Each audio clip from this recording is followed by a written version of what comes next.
No, it's been a great experience so far. The people are extremely kind. Thank you. First time I've ever had a birthday celebration at a meeting, so it's very special. So yeah, let's hope we get some good results with it. Maybe I'll go, seeing that I'm 31, I'll go 40, 43, 31. No, I'm just joking. I'm just, it's all about putting a best foot forward now and staying healthy and looking forward, using this as a stepping stone towards the World Championships and be at my best shape when we get there. And I mean, that's where we want to put on our best, our times. Everything's been good coming up. Arrive early to get rid of the jet lag early. So the stadium's good, the stadium's fast. So see a fast time come tomorrow. As I said at the Jamaica trials, it was to focus on the 100, and I think I mastered that at the trials, so it's just building from here. So to execute a good 100 tomorrow and see the results. Okay, last weekend 10:65. You know, it's still 16 between you and Florence, but from your perspective, is it a long way, or how do you see it? If it's a long way to the 10? To the 10:49 from Florence Griffith Joyner. I think anything is possible. For me, I don't limit what I'm capable of, not because I just started sprinting probably 2 years ago. I think I am capable of anything, and as I said, once coach and I work on the weak part and continue to maintain the strong part, I think anything is possible. I felt good right after I just run 21-4. I came here and I delivered a good performance, and I think the feel is really good. So it's just to, as I said, to focus on my lane and execute, and hopefully tomorrow will be a good day and hot as it is now. Because last year it was a little chilly. So once it's the weather outside now, I think anything is possible. Even hotter, I heard. 35. Ooh, that sounds good. We picked up by Marcin. We've been competing for many years, and now he's retired, but we have had a lot of good races and good fights on the track, and now it's cool to see him still helping us athletes with transportation and getting everything we need to hopefully run fast tomorrow. I think in my event, like in every other event, obviously there's a world record that's everybody dreams of breaking, but at the same time it's I'm not still at that shape where I can challenge the world record. But the reason I'm in Silesia is to run fast and try to run faster than I've done before, and to see if I can do a PB and see how fast I can go. Eventually you will see how close you can get to the record, and maybe next year if I continue also doing a PB, then we'll see. As you said, it's my first time in Silesia. I competed in this meet once before. I remember it was very nice competition. I remember the crowd was really cheering. I really enjoyed every bit of the competition. And I'm so happy to be back. As you say, I have tie with Poland. I have a Polish coach. I've done, I would say, probably at least 50% of my training during my career in Poland. So it's always good to come back here and compete, feels special. And as I said, it's an amazing stadium, good city. He was telling me all about it. He said the track was good, I see. So I'm really wanting to come back and competing again.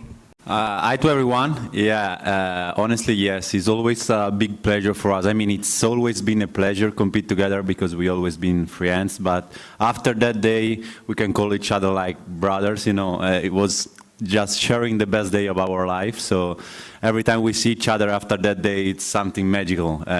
We hug each other, and that energy, you can feel it. So we want to take this competition when we are together very unique, so we can't go everywhere together. And I'm happy that it's gonna be here, because I always say this track is amazing, the crowd here is amazing, the meeting is amazing. So I'm looking forward to compete with this big high jumper tomorrow. You now?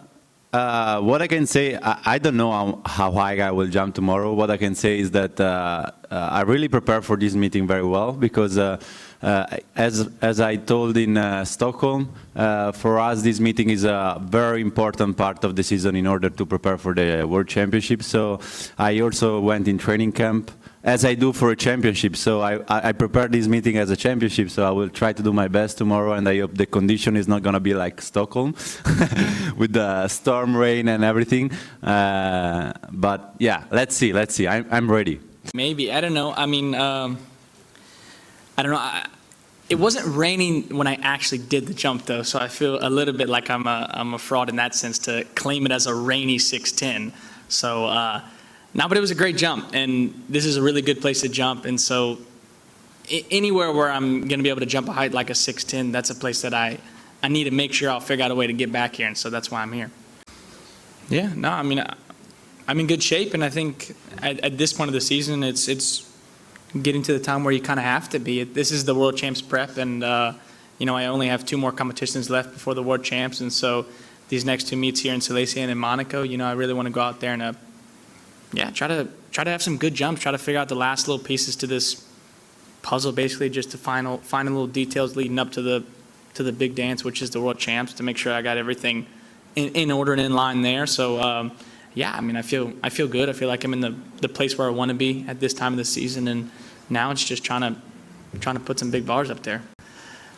Yeah, well, it's a place where you can jump really high here, and I mean, I think that not only my results, but I think everybody's results, especially in the pole vault, people jump really well here. So it's a really great setup. It's a really fast track, and so, you know, for me, I want to put myself in those kind of situations, and I want to put myself on those kind of tracks, because if I'm going to try to do something that's really special and do something that nobody's ever done before, then I need the place to be up to par of those kind of standards, because I need everything to be perfect if I want to jump something really high. So you know, this is a place that you can do it.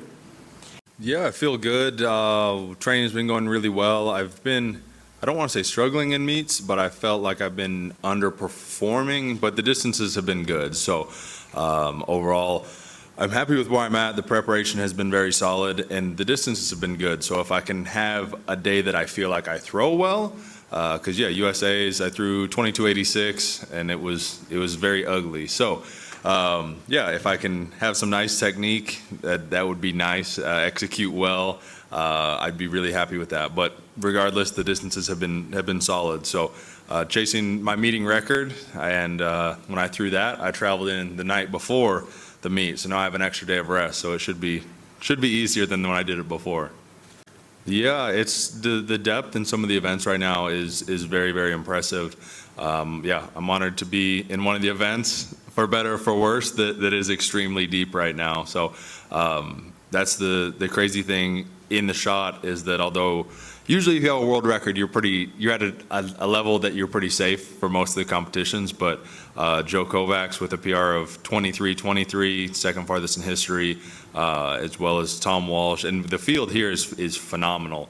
It's probably the deepest Diamond League I think we'll see this year in terms of the depth of the field. I mean, you have the top 4 Americans, the top 2. You guys have Jack O'Gill out of New Zealand, and he hasn't competed, and so he's going to be an interesting one to watch. So yeah, the depth of the field at this competition is truly phenomenal. Yeah, how important it is to win the European Cup for us. I mean, it was the first time in the history, so as a captain of the team, I can say it's really important for the Italian fan of track and field, because we never reached that kind of result, and it gives them the knowledge how better is the track and field in Italy in the last few years. So it's very important for us. About myself, we decided to start a bit later this year because I changed a lot in my team, which I changed my coach, they both here, and I had to fix some problem that I had in the winter since the last competition in Zurich, where I slept. I won the final Diamond League, but then it started raining and I slept in the track, so I had the problem in my knee, and I had to spend some months to recovery. And we decided with the coaches to just take time, because we were working really well in training, so we didn't want to rush the comeback. We just want to come back when we were ready. So that's why I started in the late June. But honestly, I mean, we are not young anymore. I mean, I'm not. He's older than me, so he's not young neither. And I'm young. you're young? I'm young. What are you talking about? And we don't, I mean, doing too much competition in a season can be very risky for us. Oh, I would be happy with 24.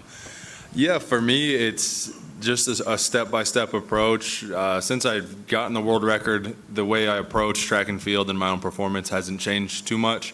Constantly, what motivates me is trying to throw a personal best and be as good as I can be. So continuing down that path, I think that 24 meters is physically possible.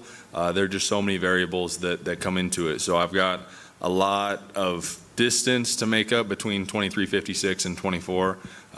The one thing is I can't be like Mondo and break it by a centimeter every time. I've got to take it in leaps and jumps, and it tends to be that I get relatively consistent at a mark, and then you chase that one big throw and find that big throw. So, but looking at it from an analytical standpoint, there's so many variables that go into catching an exceptional throw, like a 24-meter throw. You have the physical preparation. I'd say there's like a week or two out of the year when the body is, for me at least, you might, eventually there'll be somebody who's stronger, faster, more athletic, but there's a week or two out of the year when the training is tapered to the level that a 24-meter throw is possible. And right now it's focused all on world champs.